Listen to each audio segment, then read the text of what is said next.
بھائی تھے قراءت امام صاحب کے پیچھے ہم قراءت کریں گے یا نہیں کریں گے؟ امام کے پیچھے قراءت کرنا یہ مقتدی کو جائز نہیں ہے. ٹھیک ہے. مقتدی کو حکم یہ ہے، مسلم شریف کی روایت میں ہے وَإِذَا قَرَأَ فَأَنصِتُوا.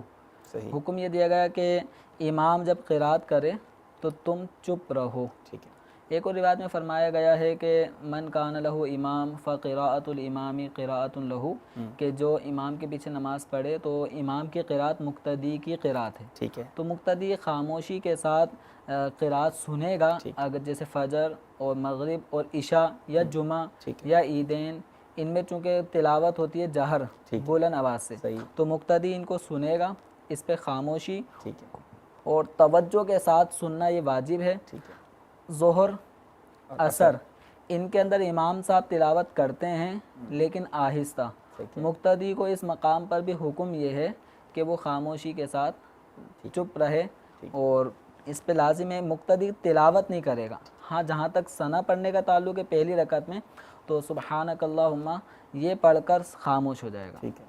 ٹھیک ہے، یہ تو ہو گیا. لیکن اب یہ بتائیں کہ جیسے 4 فرض ہیں، 2 پہلی میں تو امام صاحب نے تلاوت کی، ہم نے سن لی، یا ایسی نماز ہے کہ جس پہ امام صاحب جہری تلاوت نہیں کر رہے، اپنی ان تک آواز آ رہی ہے. اب دوسری 2 رکعتیں جو ہیں اس میں تو اب اس میں کیا ہم سورہ فاتحہ پڑھیں گے یا اس میں بھی خاموش رہیں گے؟ مقتدی بس جب امام کے پیچھے آ گیا نا تو اس نے قرآن نہیں پڑھنا. اچھا. بس یہ اصول ذہن میں رکھ لیں گے نا. اچھا. قرآن نہیں پڑھنا، وہ امام صاحب پڑھیں گے. وہ امام صاحب پڑھیں گے. ٹھیک ہے. ہمیں قرآن کے علاوہ دیگر اورات، تسبیحات، درود شریف یہ ہم نے پڑھنی.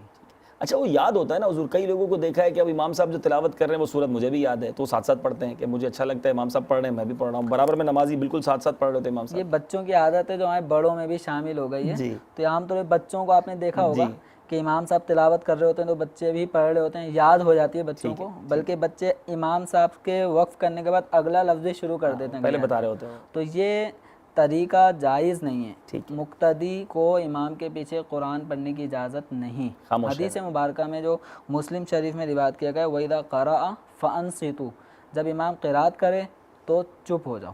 ٹھیک ہے. امید ہے کہ بڑا کلیئر آج کانسیپٹ ہو گیا ہمارا کہ امام صاحب کے پیچھے جب بھی نماز پڑھیں گے قرآن نہیں پڑھیں گے، باقی اوراد وغیرہ جو ہمارے تسبیحات پڑھیں گے. حضور یہ بتا دیں امام صاحب کے پیچھے تو نہیں پڑھیں گے، امام صاحب کے ساتھ شامل ہوئے، 4 رکعت والی نماز تھی، 3 رکعتیں ملی ہمیں، 1 رکعت ملی نہیں ہے، اب اس 1 رکعت میں قرآن پڑھیں گے یا اس میں بھی نہیں پڑھیں گے؟ جب امام صاحب کے سلام پھیرنے کے بعد ہم کھڑے ہوں گے تو امام کے پیچھے تو نہیں ہے. ٹھیک ہے. اب ہم ہو گئے اکیلے ہونے کی صورت میں جس طرح اکیلا نمازی قرآن پڑھتا ہے تو اس کو ہی پڑھنا ہوگا. ٹھیک ہے.